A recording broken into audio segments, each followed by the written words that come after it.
मणिपुर में उग्रवादी हमले में दौसा का लाल आरपी मीणा भी शहीद हो गया। उग्रवादियों के इस हमले में दौसा के लाल आरपी मीणा सहित कुल 5 जवान शहीद हुए। दौसा जिले के बसवा थाना क्षेत्र के दिलावरपुरा गांव के रहने वाले आरपी मीणा 46 असम राइफल्स मणिपुर में तैनात थे।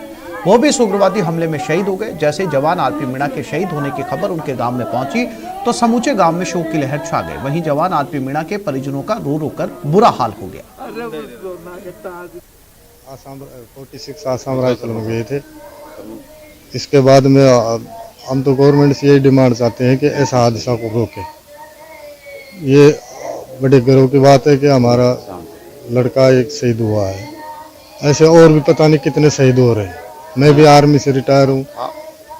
ऐसी कोई बात नहीं, मैं सब देखा हुआ है, लेकिन गवर्नमेंट को इसके ऊपर गौर करना चाहिए। न किसी से वो लड़ा, न किसी से गाली गलौज किया, और जो काम के कहते थे वो बड़े हो या बूढ़े हो या छोटे हो सबका समान रूप से सम्मान करता था और समान रूप से उनका काम करता था। अब सरकार से यही मांग है कि हमें गर्व है वैसे कि हमने हमारा लाल खो दिया, कोई दिक्कत नहीं, लेकिन आगे उनके बच्चों और उनके परिवार की थोड़ी परिवारिश की कोशिश करें। गवर्नमेंट से ये कहना चाहेंगे कि जवानों को थोड़ी और मतलब सुरक्षा दी जाए ज़्यादा से ज़्यादा, और इनको रोकने की कोशिश करें जो आतंकवादी घटनाएं होती है। मणिपुर में हुए सेना के काफिले पर हमले में दौसा का लाल आरपी मीणा शहीद हो गए और उनके अंतिम संस्कार के लिए पार्थिव देह आज देर शाम या फिर कल सुबह तक यहां पर पहुंचने की संभावना है। हम शहीद आरपी मीणा के पैतृक गांव दिलावरपुरा में खड़े हुए हैं और यहां पर शहीद का ये जो घर है वो उनके घर पे हम सीधी तस्वीरें न्यूज़ 18 के माध्यम से दर्शकों को भिजवा रहे हैं। साथ ही जो घर के जो सदस्य हैं उनका रो रो कर बुरा हाल है।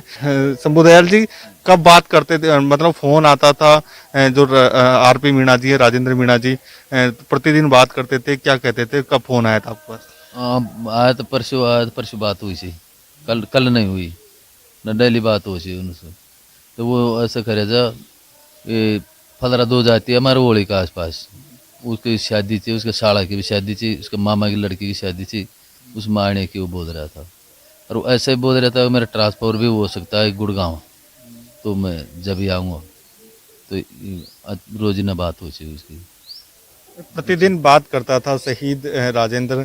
एक बात तो हमको बताओ कि जिस तरह आपके बेटे ने, अब तो वैसे आपका बेटा था लेकिन अब पूरे हिंदुस्तान का बेटा है वो, और उन्होंने जान दी है अपने देश की सेवा करते हुए, तो इस समय आप क्या कहोगे कि गर्व की बात है एक तरीके से, और दुख तो निश्चित रूप से हो रहा है, और क्या सरकार से और किस तरह की एक डिमांड करना चाहोगे, क्या कहना चाहोगे? मैं ये कहना चाहूँगा मेरा तो बेटा गया, पर आगा के लिए सरकार उसके जो पैरवाई अच्छी तरह करे।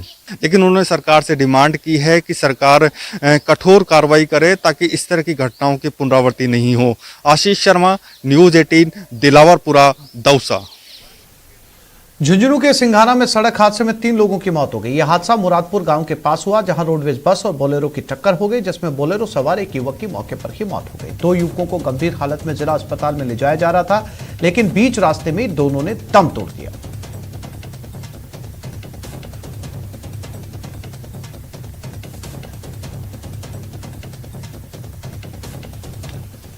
कामयाबी की कोई कहानी एक दिन में मुकम्मल नहीं होती, लेकिन ईमानदारी, लगन और सच्चा संघर्ष हो तो सफलता की कहानी एक दिन पूरी जरूर होती है। देश में श्वेत क्रांति यानी दूध क्रांति लाने वाले अमूल का सफर गुजरात के सिर्फ 2 गांव से शुरू हुआ था। 75 साल का हो चुका अमूल भी पूरे देश के साथ आजादी के अमृत महोत्सव की खुशियां मना रहा है। आइए आपको रूबरू करवाते हैं अमूल की सफलता के सुनहरे इतिहास से।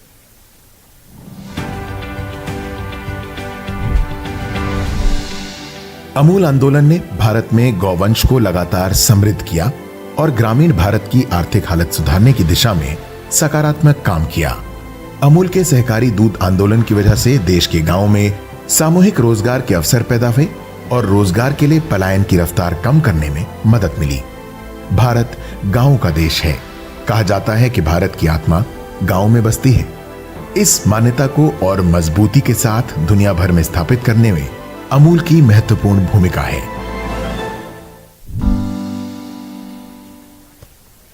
तो इस बुलेटिन में फिलहाल इतना ही। नमस्कार।